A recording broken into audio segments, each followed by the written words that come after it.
Hey everybody, I hope you are doing well. Today we will talk about how to fix or how to solve the problem of Pluto TV app. You will click on settings.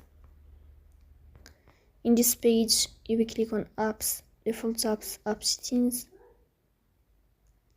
Then here in this list, you will search about Pluto TV app and you will click. In this page of app info, you will click on Forcestop and you will click OK. Here you will enter to the window of storage. Then we click on clear cache.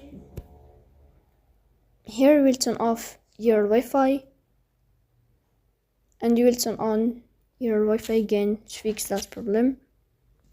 So that's all. Don't forget to support us by like and subscribe. See you next time and thank you for your watching and your attention.